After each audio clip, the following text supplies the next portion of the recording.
Vamos a hablar del positivismo. Pero para poder entenderlo, tenemos que volver en el tiempo. En la Grecia antigua, desde Aristóteles, el conocimiento de las cosas tenía que ver con la observación. Y así siguió durante la Edad Antigua y la Media, hasta que con Galileo, un señor multifacético, que fue astrónomo, filósofo, ingeniero, matemático y físico italiano que vivió en ese siglo, se consideraba que la verdadera ciencia tenía que ser cuantificada, corroborada y comprobada, desde un lado exacto y matemático, y que todo conocimiento que no pudiera ser así se consideraba metafísica. Ahora vayamos al tiempo que nos importa, Francia en el siglo XIX. El positivismo surge en una parte de la historia que fue relativamente pacífica.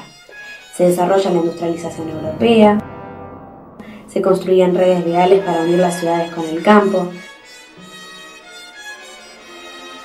se vencían a las enfermedades gracias al avance de las investigaciones científicas en el campo de la medicina. En suma, en Europa se sentaba la idea del progreso en la población y esta idea entusiasmaba a todos. Se desarrollaban las ciencias con contribuciones importantes como las matemáticas, la medicina. Ocurría una estabilidad económica y política que la sociedad interpretaba positivamente. Pero pronto se hicieron notar los grandes males a nivel social: la explotación del proletariado, el abuso inhumano hacia los menores de edad y las miserables condiciones de la clase obrera. Es entonces cuando al sur de Francia, en una ciudad industrial llamada Montpellier, nace en 1778 Auguste Comte, un pensador que años más tarde crearía la ideología positivista, pero de esto hablaremos más adelante. Comte era un chico rebelde. Desde temprana edad rechazó el catolicismo tradicional y las doctrinas monárquicas. Estudió en París, pero fue expulsado al poco tiempo por causar revueltas estudiantiles.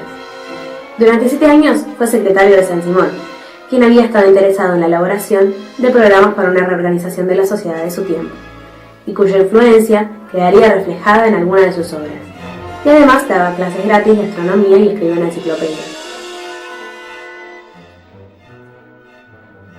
Entre sus obras están Curso de Filosofía Positiva, 1842, Discurso sobre el Espíritu Positivo, 1844, y Sistema de Política Positiva, 1854. ¿Cómo pensar? Comte creía en la asunción de la razón y la ciencia como únicas guías de la humanidad, capaces de instaurar el orden social sin apelar a la religión o a la metafísica. Por ende, tenía una fuerte opinión conservadora y contrarrevolucionaria, en desacuerdo con las propuestas de Voltaire y Rousseau, acusándolos de generar utopías metafísicas irresponsables e incapaces de otorgar orden social y moral a la humanidad.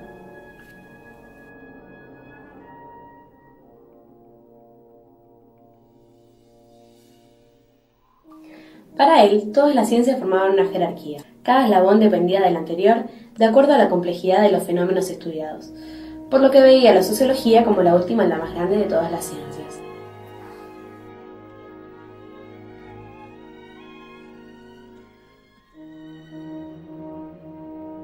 Terminó su vida como un hombre enfermo mental y pobre.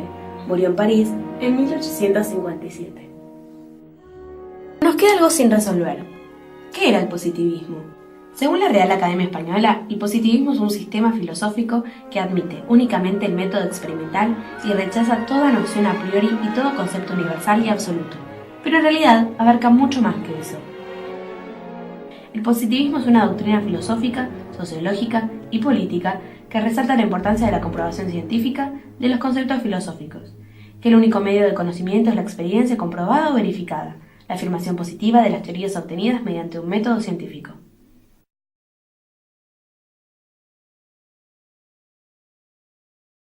Los distintos gobiernos revolucionarios buscaron expandir la escolarización y establecieron al Estado central como agente educador principal. De este modo, la Iglesia dejaba de cumplir esa función. Durante el periodo colonial no existían los libros de textos. Las mujeres no tenían permitido estudiar y los contenidos pedagógicos estaban a cargo del criterio individual del tutor encargado, generalmente un párroco. Con los gobiernos revolucionarios, las escuelas del rey pasaron a llamarse escuelas de la patria. Mientras Manuel Belgrano fundó instituciones en el norte, José de Artigas lo hizo en la banda oriental y Toribio de Luzuriaga creó el Colegio de la Santísima Trinidad en Mendoza. Con la creación de estas nuevas instituciones cambiaron algunas reglas. Por ejemplo, se eliminaron los azotes como forma de castigo, pero todavía la guerra revolucionaria estaba en primer plano y no había mucho tiempo ni dinero para ocuparse plenamente de las reformas educativas. Recién a partir de 1820, una vez consolidada la independencia, fue posible dedicarles más atención. Salud, amigos. Terminada la pausa estival, los niños vuelven a clase. Con esa indeterminada emoción infantil, los pequeños se inician en el camino del saber y los más grandes festejan el reencuentro con los viejos amigos de la escuela. Entre 1820 y 1860 se produjo un cambio. Las instituciones educativas, independientes en su funcionamiento y sin relacionarse entre sí, pasaron a formar parte de una serie de sistemas más organizados. Por ejemplo, las escuelas tenían la misma denominación, las mismas reglas de funcionamiento interno y un primer ordenamiento jerárquico en niveles. Aunque todavía no se podía hablar de sistema educativo, había 3 modelos que empezaban a regular el escenario. La escolarización federalista popular, que proponía difundir la escuela elemental como parte de los estados provinciales. El objetivo era formar a los sujetos políticos que actuarían después de la independencia y estaba dirigida al pueblo, no únicamente a una élite. Se alentaba la gratuidad y se proponía un sistema de becas para garantizar la asistencia de los alumnos. Además, por primera vez se pensó en incluir a las mujeres. Como la mayoría de los maestros eran hombres laicos, la Iglesia tenía menos peso. Las principales regiones en las que se desarrolló este modelo fueron Tucumán, Córdoba y Mendoza, pero su mayor zona de influencia fue el litoral. Otro modelo era la escolarización liberal elitista, que estaba destinada a la formación de élites letradas, quienes se oponían a los sectores eclesiásticos. Fue concebida como parte de un proyecto más grande que incluía la formación universitaria. El que desarrolló estas políticas fue Bernardino Rivadavia, quien ocupó el cargo de ministro del Interior en Buenos Aires entre 1820 y 1824. Por último, la escolarización tradicionalista. Este era el modelo menos interesado en proponer cambios y más afín a las prácticas coloniales. No se mostraban favorables a la obligatoriedad de la escuela ni consideraron que el Estado central debía privilegiar su expansión. Dentro de este modelo pueden ubicarse las posiciones educativas de ciertos caudillos federales como Facundo Quiroga y Juan Manuel de Rosas, y la de miembros jerárquicos de la Iglesia Católica. En 1821, dentro del proyecto modelo de la escolarización liberal elitista, se fundó la Universidad de Buenos Aires.